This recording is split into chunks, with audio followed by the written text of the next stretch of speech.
നമസ്കാരം. അസ്ട്രോളജിക്കൽ ലൈഫിലെ എല്ലാ ഗുരുജനങ്ങൾക്കും ബന്ധുമിത്രാദികൾക്കും 1000 നന്ദി, നമസ്കാരം. ഞാൻ ഡോക്ടർ എം ഷിബു നാരായണൻ, വെമ്പായം. ഉത്രാടം നക്ഷത്രക്കാരുടെ വേഴ മാറ്റത്തെക്കുറിച്ചാണ് പറയാൻ പോകുന്നത്. ഉത്രാടത്തിന് 2 കൂറുണ്ട്. ഉത്രാടത്തിൻ്റെ കാൽഭാഗം ധനുക്കൂറിലും 3/4 ഭാഗം മകരക്കൂറിലുമാണ് വരുന്നത്. അപ്പോൾ ധനുക്കൂറുകാർക്ക് ഇത്തിരി സൂക്ഷിക്കേണ്ടുന്ന കാര്യമാണ്. കാരണം ധനുസ്സ അമ്പും വില്ലും ധനുവിന് ഉദിതമെന്നാണ്. യുക്തരാശിയാണ് ധനു. അപ്പം ധനുരാശിക്കാർ സ്നേഹവും ബഹുമാനവും കഴിവും അറിവും ഒക്കെ ഉള്ളവരും ഭാര്യയോടും മക്കളോടും സ്നേഹമൊക്കെ ഉള്ളവരൊക്കെയാണ് ഈ ഉത്രാട നക്ഷത്രക്കാർ മൊത്തം. ഈ സമയത്ത് പിള്ളേരുമായിട്ടൊക്കെ ചില വഴക്കും ഉടക്കും സാമ്പത്തിക നഷ്ടങ്ങളും നമ്മൾ പ്രതീക്ഷിക്കുന്ന നേട്ടങ്ങൾക്ക് കോട്ടമൊക്കെ വരുന്ന സമയമാണ്. കാരണം വേഴ 8 വരുമ്പോൾ 8ൻ്റെ പണി കിട്ടും. വേഴ 8ലാണ് വരുന്നത്. 2026 6-ാം മാസം 2-ാം തീയതിയാണ് വേഴൻ മിഥുനൻ രാശിയിൽ നിന്ന് കർക്കിടകൻ രാശി വരുന്നത്. എന്നിട്ട് 2026 10-ാം മാസം മുതൽ 2027 ജനുവരി വരെ കർക്കിടകത്തിൽ നിന്ന് ചിങ്ങത്തിലേക്ക് വരും. അവിടെ ഇത്തിരി കൊള്ളാം. ചിങ്ങത്തിൽ നിന്ന് വീണ്ടും കർക്കിടകത്തിലേക്ക് 2027 6-ാം മാസം 26-ാം തീയതി വരെ കർക്കിടകൻ രാശി തന്നെ നിൽക്കും. അപ്പോൾ ഈ വേഴൻ നമുക്ക് നിൽക്കുന്നത് 8-ലും 9-ലും ആയിട്ടാണ്. അപ്പോൾ 9-ൽ നിൽക്കുന്ന കാലം വളരെ നല്ലതാണ്. 8 നിൽക്കുന്ന കാലമാണ് കൂടുതൽ. അതുകൊണ്ട് 8 നിന്നാൽ നമുക്ക് ദൈവാനുഗ്രഹം മറഞ്ഞു നിൽക്കുന്ന സമയമെന്ന് പറയും. അപ്പോൾ ഈശ്വരൻ്റെ അനുഗ്രഹം കുറഞ്ഞു നിൽക്കുന്ന സമയം നമുക്ക് എല്ലാ കാര്യത്തിനും തടസ്സം വരും. കാരണം ഈശ്വരനെ കണ്ടിട്ടുള്ളവരും കറണ്ടിനെ കണ്ടിട്ടുള്ളവരും ആരുമില്ല. നമ്മുടെ വീട്ടിൽ കറണ്ടില്ല, പക്ഷേ മിക്സി ഉണ്ട്, ഗ്രൈൻഡറുണ്ട്, ഫ്രിഡ്ജുണ്ട്, AC ഉണ്ട്, എല്ലാ സംവിധാനവും ഉണ്ട്, കാറുണ്ട്, ബൈക്കുണ്ട്. കറണ്ടിൽ ഓടണേണ്ടതല്ല. അപ്പോൾ കറണ്ടില്ലെങ്കിൽ പിന്നെ എല്ലാം പോയി. അതേപോലെയാണ് എല്ലാം ഉണ്ടെങ്കിലും ഒന്നിലും ഒരു മെച്ചം കിട്ടുന്ന സമയമല്ല. കെട്ടി വേഴ നിൽക്കുമ്പോൾ വിത്തക്ഷേദന നഷ്ടം, പ്രവാസി നാടും വീടും വിട്ടുപോക്ക്, രോഗങ്ങൾ, മരണഭയം ചെറിയ ഉണ്ടാകും. വിത്തക്ഷയം എന്ന് പറഞ്ഞാൽ തോനെ പൈസ പല രീതിയിലും നമുക്ക് ചിലവാക്കുമ്പോൾ വീട് വയ്ക്കാൻ, വസ്തു വാങ്ങിക്കാൻ, വണ്ടി വാങ്ങിക്കാനൊക്കെ പൈസ ചിലവാക്കുന്നത് കുഴപ്പമില്ല. പക്ഷെ ആളുകളെ സഹായിക്കാൻ വേണ്ടി പൈസ കൊടുത്താൽ തിരിച്ചു കിട്ടൂല. കംപ്ലീറ്റ് പൈസ അടിച്ചുകൊണ്ട് വെക്കുകയും. കൂടാതെ തോനെ പൈസ ഉണ്ടെങ്കിൽ ED ഇൻകം ടാക്സും പിടിച്ചുകൊണ്ട് പോകും. കുറച്ച് പൈസ ഉണ്ടെങ്കിൽ ബാങ്കുകാർ ജപ്തി ചെയ്തുകൊണ്ട് പോകും. കടമൊക്കെ ഉണ്ടെങ്കിൽ. അങ്ങനെ ഉണ്ടെങ്കിലും ഇല്ലെങ്കിലും ഉദ്യോഗസ്ഥന്മാരും സർക്കാരും അധികാരികളും ജീവിക്കാൻ സമ്മതിക്കാത്ത ഒരവസ്ഥയാണ് ഈ കൊല്ലം. വിത്തക്ഷയം, പ്രവാസി നാടും വീടും വിട്ടു പോകുന്ന ആൾ. ഇപ്പോൾ നമ്മളെ നാട്ടിൽ നല്ല ജോലിയും പൈസയുള്ളവർ ചിലപ്പോൾ ഇവിടുന്ന് ജോലിയൊക്കെ ഒന്ന് ലീവ് എടുത്താൽ അല്ലെങ്കിൽ വേണ്ടാന്ന് തോന്നിയിട്ട് വിദേശത്ത് പഠിക്കാനും ജോലിക്കൊക്കെ പോകാൻ ശ്രമിച്ചാൽ പോക്ക് കിടക്കും. പക്ഷേ പൈസയും മെച്ചവും നേട്ടമൊന്നും കിട്ടൂല. വിദേശത്തൊക്കെ താമസിക്കുന്നവർക്ക് അവിടെ വിസ കിട്ടാൻ തടസ്സം, PR കിട്ടാൻ തടസ്സം, സിറ്റിസൺഷിപ്പ് കിട്ടാൻ തടസ്സം, ഇതൊക്കെ ഉണ്ടാകും. ഈ കാലം ഐശ്വര്യ പൂർത്തിക്കും മംഗൽ ശത്രു അധികഷ്ടവും വളരെ കഷ്ടമാണ് ഈ അഷ്ടമം. മരണസ്ഥാനമാണ്. അതുകൊണ്ട് സ്വയം ആത്മഹത്യ ചെയ്യണമെന്ന് തോന്നണ സമയമൊക്കെയാണ്. മരിച്ചു കളഞ്ഞാൽ കൊള്ളാമെന്ന് വരെ തോന്നണ സമയമാണ് വേഴേറ്റി. പെട്ടെന്നുണ്ടാകുന്ന ചെറിയ അസുഖങ്ങളും വലിയ രോഗം പോലെ നമുക്ക് തോന്നി ആശുപത്രി ചെലവുകളും നമ്മളെ കൂടുതൽ പിടിച്ച് മറിച്ച് കളയണ ഒരു സമയമാണ്.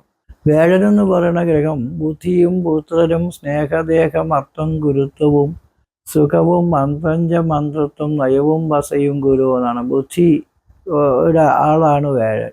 ആലോചിക്കാതെ ബുദ്ധി വേണ്ട തരത്തിൽ ഉപയോഗിക്കാതെ ചിലത് ചാടി കുഴപ്പത്തിൽപ്പെടാതെ സൂക്ഷിക്കണം. നിങ്ങൾ ബുദ്ധിയുള്ള ആളാണെങ്കിലും ചിന്തിക്കാതെ പ്രവർത്തിക്കാനുള്ള ഒരു മനസ്സ് തോന്നിപ്പോ. പുത്രരും സന്താനങ്ങൾ കലപിച്ചു പോകാനും അവരെ സഹായിച്ചില്ല എന്ന് പറഞ്ഞ് അവർ വിരോധിക്കാനും നമുക്ക് സന്താനങ്ങൾ ശത്രു എന്ന് തോന്നി ഉപേക്ഷിക്കാനും പിള്ളേരെ കലപിച്ചും മരിച്ചുമൊക്കെ പോകാനും ഒക്കെ ഉള്ള യോഗം. നമ്മൾ വഴക്കൂടിയില്ലെങ്കിൽ തന്നെയും പിള്ളേരുടെയും വണ്ടിയൊക്കെ ഓട്ടിക്കുന്നത് സൂക്ഷിക്കണമെന്ന് പറയണം. അപകടങ്ങൾ, സന്താന ക്ലേശങ്ങൾ, മരണങ്ങൾ, സന്താനം ഉണ്ടാകാൻ തടസ്സങ്ങൾ, ഉള്ള പിള്ളേർക്ക് ആപത്ത്, അപകടം, മരണം ഇതൊക്കെ ഉണ്ടാകുന്ന സമയം. ഒരു ഓട്ടിന് തോറ്റുപോയി, ഒരു മാർക്കിന് തോറ്റുപോയി, ഒരാംഗ്ലസിൽ കിടന്നാലും ജോലി കിട്ടാൻ തടസ്സം വരികയും കിട്ടിയ ജോലി കളഞ്ഞിട്ട് വരണമെന്ന് തോന്നിപ്പോയി വിവാഹം നടക്കാൻ തടസ്സം വരികയും നടന്ന ബന്ധങ്ങൾ വേണ്ടാന്ന് തോന്നി മക്കളുണ്ടാകാൻ തടസ്സം വരികയും ഉള്ള പിള്ളേർക്ക് ആപത്തുണ്ടാകുകയും അങ്ങനെ ആ ദുർമരണ, കാലമരണ, അപകട മരണങ്ങൾ, സന്തതി മരണങ്ങളൊക്കെ ഉള്ള ഘട്ടമാണ് വേഴായിട്ട് സഞ്ചരിക്കുമ്പോൾ. ജാതകത്തിലാണ് ഇങ്ങനെ ഉണ്ടെങ്കിൽ ജാതകത്തിൽ ഇതേപോലെ കുടുംബത്തിൽ ബാധിച്ചു. അപ്പോൾ ജാതകം ഒന്ന് നോക്കണം. അപ്പോൾ ഇങ്ങനെയുള്ള ഗ്രഹപ്പിഴകളുണ്ട്. അപ്പോൾ വേഴായിട്ട് നിന്നാൽ പിന്നെ 2026 10-ാം മാസം മുതൽ 2027 ജനുവരി വരെ ഇത്തിരി കൂടെ ആശ്വാസം കിട്ടും. വ്യാഴം 9 വരുമ്പോൾ ഗുരുജന മനസ് ഈശ്വരാണാം പ്രസാദവും ഗുരുക്കന്മാരും ഈശ്വരന്മാരും ഒക്കെ പ്രസാദിക്കാനും ഭാഗ്യധർമാദികൾ അഭിവൃദ്ധിപ്പെട്ടു വരാനും ശുഭതപസ് നമ്മൾ വിചാരിക്കുന്ന കാര്യങ്ങളൊക്കെ കുറച്ചൊക്കെ നേടിക്കിട്ടാനും കുടുംബത്തിന് ഐശ്വര്യം കിട്ടാനും സന്താനത്തിന് ഐശ്വര്യം കിട്ടാനൊക്കെ യോഗമുണ്ട്. പക്ഷെ എങ്കിലും വീണ്ടും ആഗ്രഹപ്പഴ എട്ടിലോട്ടാണ് വരുന്നത്. അപ്പോൾ വെട്ടിൽ വേഴം നിൽക്കുന്ന സമയമാണ് വിത്തക്ഷയം പ്രവാസം രോഗങ്ങളും മരണഭയങ്ങളൊക്കെ ഉണ്ടാകുന്നത്, ഐശ്വര്യത്തിന് കുറവ് വരുന്നത്, വിഷമതകൾ വരുന്നത്. അതുകൊണ്ട് ധനുക്കൂറ് ഉത്രാടം നക്ഷത്രക്കാർ ഭയങ്കര രീതിയിൽ ഭക്തിയും ദൈവങ്ങളെയൊക്കെ പ്രാർത്ഥിച്ച് സൂക്ഷിച്ച് മരുന്നും മന്ത്രമൊക്കെ നടത്തി നല്ല രീതിയിൽ ജീവിക്കാൻ ശ്രമിച്ചാലേ ഈ കൊല്ലം രക്ഷപ്പെടാൻ പറ്റൂ. അതിന് ഗണപതി പൂജ, ഭഗവതി പൂജ, മൃത്യുഞ്ജോമ, ഐശ്വര്യ പൂജ, ശത്രുസംഹാര പൂജ ഇതൊക്കെ ചെയ്താൽ നല്ലതാണ്. കാലഭൈരവ സ്വാമിയെ ഭജിച്ചാൽ നല്ലതാണ്. പിള്ളേർക്ക് വേണ്ടി സന്താന ഗോപാലമൂർത്തി പൂജ നടത്തുന്നത് നല്ലതാണ്, ഏറ്റവും നല്ലതായിട്ട്.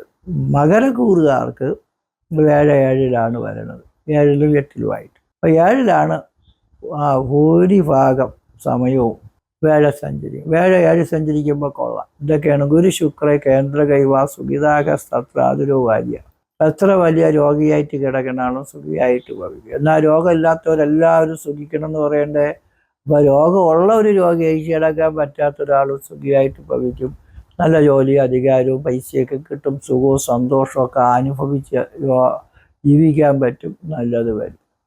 12 വർഷത്തിലൊരു കൈയാഴിന് വരും. 7-ൽ വേഴ സഞ്ചരിക്കുന്ന സമയം സൗമ്യ സപ്തമകെ വിവാഹ ഘടനമെന്നാണ്, വിവാഹം നടക്കുമെന്നാണ്.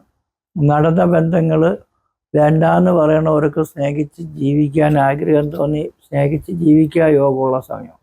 അതുകൊണ്ട് ചെറിയ വിട്ടുവീഴ്ചകൾ നടത്തിയ ഭാര്യയും ഭർത്താവും തമ്മിൽ സ്നേഹിച്ച് ജീവിക്കാൻ യോഗമുള്ളത് കൊണ്ട് കുടുംബ കോടതിയും കേസും വഴക്കുകളിൽ നിന്നൊക്കെ മാറി സ്നേഹിച്ച് ജീവിക്കാൻ അവസരം കിട്ടും. കൂടാതെ ഭാര്യ ഒരു രാജ്യത്ത്, ഭർത്താവ് ഒരു രാജ്യത്ത്, ബന്ധുക്കളൊക്കെ ഒരു രാജ്യത്ത്, ഇങ്ങനെ ഇരിക്കുന്ന എല്ലാവർക്കും ഒന്നിച്ച് ഒരു വീട്ടിൽ താമസിക്കാനുള്ള യോഗം വരും. വിവാഹ ഘടന, ഒരു വിവാഹത്തിന് പല ജാതിക്കാർ, മതക്കാർ, രാഷ്ട്രീയക്കാർ, സംഘടനക്കാർ, സമുദായക്കാർ എല്ലാവരും ഒന്നിച്ച് നിൽക്കുന്ന ഒരു പുണ്യകർമ്മമാണ് വിവാഹം.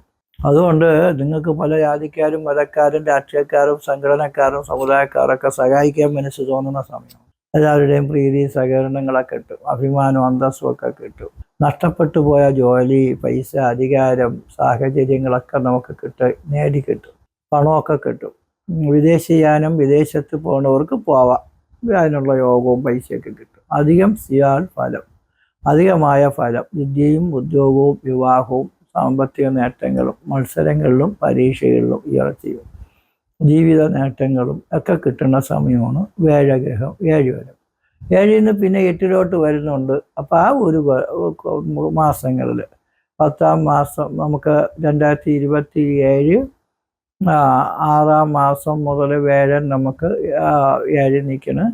10-ാം മാസം ആകുമ്പോഴത്തേക്ക് അത് വീണ്ടും 8-ലേക്ക് വരും മകരക്കൂറുകാർക്ക്. അവിടെ എത്തി തടസ്സങ്ങളും അപകടങ്ങളും കടങ്ങളും അസുഖങ്ങളും വീണ്ടും അത് മാറി 7-ലേക്ക് ഉച്ചത്തിലാണ് വരണതെന്ന് പറയും. ഉച്ചമെന്ന് വെച്ചാൽ ഒരു ഗ്രഹത്തിന് പരിപൂർണ്ണ ബലമാണ്. ഉച്ചസംഘസ്ഥിതേ തനുപതോ സദനസവീരാൻ ജയതാൻ ദിഷാം കലു ഭവേൽ പ്രഥമാന തേജോ സദനം നിറയെ പൈസ കിട്ടും, സവീരം ഉത്സാഹം വീരത്വം കിട്ടും. ജേതാവ് എന്ന് വെച്ചാൽ ഏത് പരീക്ഷയ്ക്കും മത്സരത്തിനും കാര്യത്തിനും പോയി ഉന്നത വിജയം നേടി വരുന്ന ആളാണ് ജേതാവ്. നമുക്ക് ഏത് കാര്യം വിചാരിച്ചാൽ അതൊക്കെ നേടി ജയിക്കാൻ പറ്റും. അഭിമാനം, തേജസ്, ഐശ്വര്യം ഇതൊക്കെ കിട്ടുമെന്നാണ്.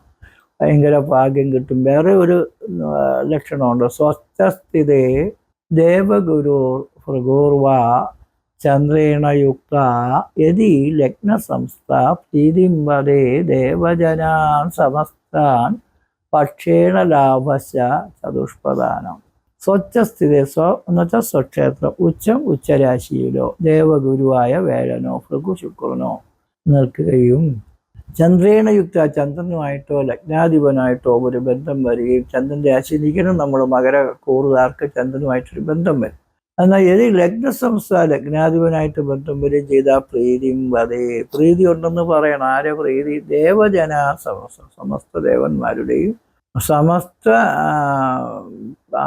ജനങ്ങളുടെയും പ്രീതി കിട്ടുന്നതാണ്. അപ്പം എല്ലാവരും നമ്മളെ സ്നേഹിക്കുകയും ബഹുമാനിക്കുകയും ആദരിക്കുകയും അംഗീകരിക്കുകയും ചെയ്യുന്നത് കൊണ്ട് സർക്കാരിൽ നിന്ന് ജോലിയും പൈസയും മാത്രമല്ല അധികാരവും അംഗീകാരങ്ങളും അവാർഡുകളൊക്കെ കിട്ടാനും ചാൻസ് ഉണ്ട്.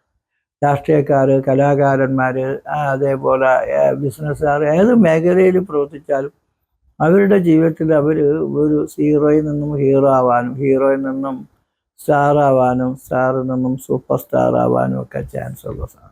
അങ്ങനെ അവർ ജീവിതത്തിൽ അവർ അഡ്രസ്സ് പോലും തെറിച്ച് എവിടെയാണ് എന്താണ് ഇപ്പം കാണാനുമില്ല, അറിയാനുമില്ല, ജീവിച്ചിരിപ്പുണ്ടാ മരിച്ചിട്ടുണ്ടാന്ന് പോലും സംശയമെന്ന് തോന്നുന്ന ആൾക്കാർ പോലും അങ്ങനെ ഒടിഞ്ഞ് വീണ്ടും ഇവർ രംഗത്ത് വന്ന് അവരുടെ പ്രതിഭാശാലിത്വങ്ങളും കഴിവുകളും സമൂഹത്തിനും അവരെ കൊണ്ട് ജനങ്ങൾക്ക് നല്ലത് വരാനും ഒക്കെ ഉള്ള ചാൻസ് ഉള്ള സമയം.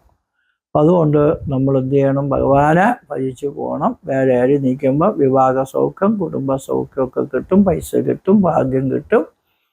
ഈശ്വരൻ്റെ അനുഗ്രഹം കൂടുതൽ കിട്ടുന്നത് കൊണ്ട് എല്ലാ കാര്യങ്ങളും വിജയിച്ച് നേടും. തടസ്സം മാറാനോ ഐശ്വര്യപൂർത്തിക്കും വേണ്ടിയുള്ള പരിഹാരങ്ങളും പ്രാർത്ഥനകളും പൂജകളും ഒക്കെ നടത്തണം. ജാതകം പരിശോധിച്ച് നോക്കണം. ജാതകത്തിൽ നല്ല ദശാകാലങ്ങൾ, യോഗങ്ങളൊക്കെ ഉള്ളവർക്ക് ഈ വ്യാഴം മാറിയാലും ശനി മാറിയാലും അവർക്കൊരു കുരുക്കും ഒരു കുഴപ്പവും ബാധിക്കില്ല. അപ്പോൾ നമുക്ക് നല്ല സമയമാണോന്ന് ഒന്ന് നോക്കണം. ദോഷ സമയമാണെങ്കിൽ നമ്മൾ ഇരുട്ടാണെങ്കിൽ നമ്മൾ ലൈറ്റ് ഇടും, മഴയാണെങ്കിൽ കുടനൂത്ത് പിടിക്കും. ആ ചെറിയ സമുദ്രമാണെങ്കിൽ നമ്മൾ നടന്നങ്ങോട്ട് കയറും. വലിയ സമുദ്രമാണെങ്കിൽ നീന്തി കയറാൻ പറ്റൂല. കപ്പലും ബോട്ടിലും അല്ലെങ്കിൽ പ്ലെയിനിലും നമ്മുടെ സ്ഥലത്തെത്തും. ഇങ്ങനെയാണ് പരിഹാരങ്ങളെ കൊണ്ട് കാര്യവിജയങ്ങൾ നേടിക്കിട്ടുന്നത്. അപ്പം അങ്ങനെ പൂജകളും മരുന്നും മന്ത്രങ്ങളും ഒക്കെ ചെയ്യുമ്പോൾ നിങ്ങളുടെ വിഷമതകളും നിശേഷവും മാറി നമുക്ക് നല്ല ഐശ്വര്യം കിട്ടും. കാലഭൈരവ ക്ഷേത്രത്തിൽ എല്ലാ അമാവാസി തോറും കർത്തവാവിന് രാവിലെ മുതൽ വൈകുന്നേരം വരെ അമ്പലം തുറന്നിരിക്കും. അപ്പം ഈ അമ്പലത്തിലെ പൂജ, ഗണപതി പൂജ, ഭഗവതി പൂജ, മൃത്യുഞ്ജയ യമരാജ പൂജ, കാലഭൈരവ പൂജയൊക്കെ ഉണ്ട്. അഭിഷേകങ്ങൾ, ഇതൊക്കെ പങ്കെടുക്കാൻ താല്പര്യമുള്ളവരും ജ്യോതിഷ കാര്യങ്ങൾ അറിയാൻ താല്പര്യമുള്ളവരും വാട്സപ്പിൽ മെസ്സേജ് അയക്കണം.